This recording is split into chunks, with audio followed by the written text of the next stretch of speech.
कृष्ण वंदे जगद्गुरुम्। 7वां अध्याय का 14वां और 15वां श्लोक। 7वां अध्याय का 14वां श्लोक। दैवी हेषा गुणमयी मम माया दुरत्यया मामेव ये प्रपद्यन्ते मायामेता तरन्ति ते। ऊपर कहे गए श्लोकों का अर्थ है, क्योंकि मेरी यह गुणमयी दैवी माया बड़ी दुरत्यय है, अर्थात इससे पार पाना बड़ा कठिन है। जो केवल मेरे ही शरण होते हैं वे इस माया को तर जाते हैं। दैवी हेषा गुणमयी मम माया दुरत्यया का अर्थ है सत्व, रज और तम इन 3 गुणों वाली दैवी देव अर्थात परमात्मा की माया बड़ी ही दुरत्यय है। भोग और संग्रह की इच्छा रखने वाले मनुष्य इस माया से संबंध विच्छेद नहीं कर सकते।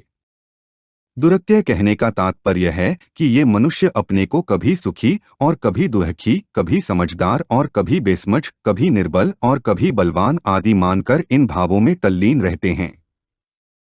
इस तरह आने जाने वाले प्राकृत भावों और पदार्थों में ही तादात्म्य, ममता, कामना करके उनसे बंधे रहते हैं और अपने को इनसे रहित अनुभव नहीं कर सकते।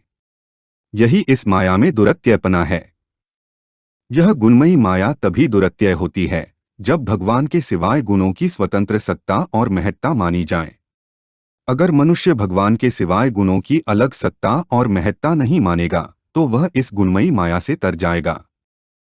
मामेव ये प्रपद्यन्ते मायामेता तरन्ति ते का अर्थ है, मनुष्यों में से जो केवल मेरी ही शरण होते हैं वे इस माया को तर जाते हैं, क्योंकि उनकी दृष्टि केवल मेरी ही तरफ रहती है, तीनों गुणों की तरफ नहीं। जैसा कि पहले वर्णन किया है, सत्व, रज और तमय तीनों गुण न मेरे में हैं और न मैं उनमें हूँ। मैं तो निर्लिप्त रहकर सभी कार्य करता हूँ।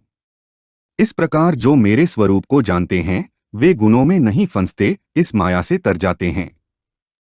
वे गुणों का कार्य मन बुद्धि का किंचन मात्र भी सहारा नहीं लेते। क्यों नहीं लेते? क्योंकि वे इस बात को जानते हैं कि प्रकृति का कार्य होने से मन बुद्धि भी तो प्रकृति है। प्रकृति की क्रियाशीलता प्रकृति में ही है। जैसे प्रकृति हरदम प्रलय की तरफ जा रही है, ऐसे ही ये मन बुद्धि भी तो प्रलय की तरफ जा रहे हैं। अतः उनका सहारा लेना परतंत्रा ही है। ऐसी परतंत्रता बिल्कुल न रहे और परा प्रकृति, जो कि परमात्मा का अंश है, केवल परमात्मा की तरफ आकृष्ट हो जाए तथा अपरा से सर्वथा विमुख हो जाए, यही भगवान के सर्वथा शरण होने का तात्पर्य है। यहाँ मामेव कहने का तात्पर्य है कि वे अनन्य भाव से केवल मेरे ही शरण होते हैं, क्योंकि मेरे सिवाय दूसरी कोई सत्ता है ही नहीं। कई साधक मेरे शरण तो हो जाते हैं परंतु केवल मेरे ही शरण नहीं होते। इसलिए कहा कि जो मामेव केवल मेरी ही शरण लेते हैं वे तर जाते हैं। 7वां अध्याय का 15वां श्लोक।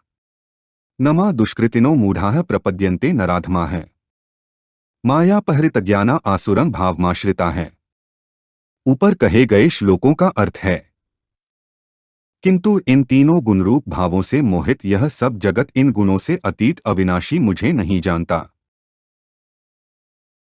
नमा दुष्कृतिनो मूढ़ाः प्रपद्यन्ते नराधमाः का अर्थ है, जो दुष्कृति और मूढ़ होते हैं वे भगवान के शरण नहीं होते।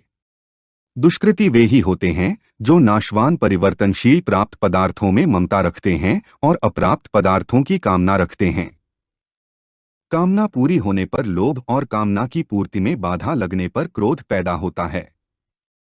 इस तरह जो कामना में फंसकर व्यभिचार आदि शास्त्र निषिद्ध विषयों का सेवन करते हैं, लोभ में फंसकर झूठ, कपट, विश्वासघात, बेईमानी आदि पाप करते हैं और क्रोध के वशीभूत होकर द्वेष, वैर आदि दुर्भावपूर्वक हिंसा आदि पाप करते हैं, वे दुष्कृति हैं। जब मनुष्य भगवान के सिवाय दूसरी सत्ता मानकर उसको महत्व देते हैं तभी कामना पैदा होती है। कामना पैदा होने से मनुष्य माया से मोहित हो जाते हैं और हम जीते रहें तथा भोग भोगते रहें यह बात उनको जंच जाती है। इसलिए वे भगवान के शरण नहीं होते, प्रत्युत विनाशी वस्तु, पदार्थ आदि के शरण हो जाते हैं।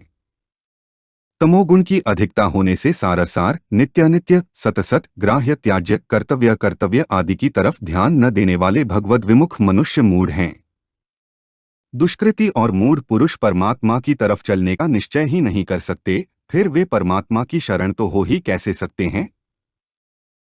नराधमाय कहने का मतलब है कि वे दुष्कृति और मूढ़ मनुष्य पशुओं से भी नीचे हैं।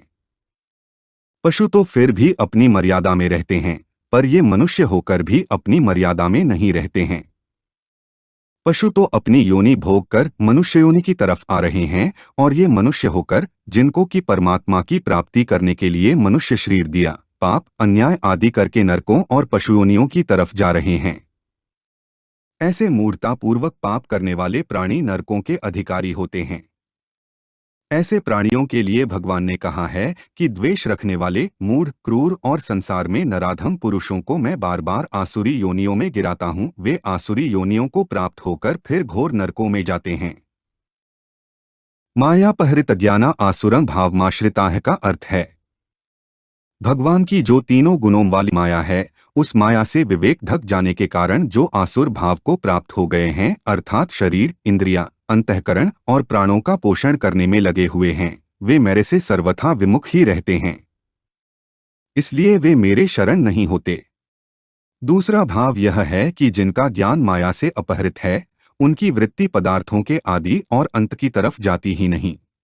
उत्पत्ति विनाशशील पदार्थों को प्रत्यक्ष नश्वर देखते हुए भी वे रुपए पैसे संपत्ति आदि के संग्रह में और मान योग्यता प्रतिष्ठा कीर्ति आदि में ही आसक्त रहते हैं, और उनकी प्राप्ति करने में ही अपनी बहादुरी और उद्योग की सफलता इतिश्री मानते हैं। इस कारण वे यह समझ ही नहीं सकते कि जो अभी नहीं है, उसकी प्राप्ति होने पर भी अंत में वह नहीं ही रहेगा और उसके साथ हमारा संबंध नहीं रहेगा। हमारे चैनल को सब्सक्राइब करें। अगर यह वीडियो आपको अच्छी लगी तो वीडियो को लाइक करें, वीडियो को अपने दोस्तों के साथ शेयर करें, अपने सुझाव हमें कमेंट करके बताएं। जय श्री कृष्णा।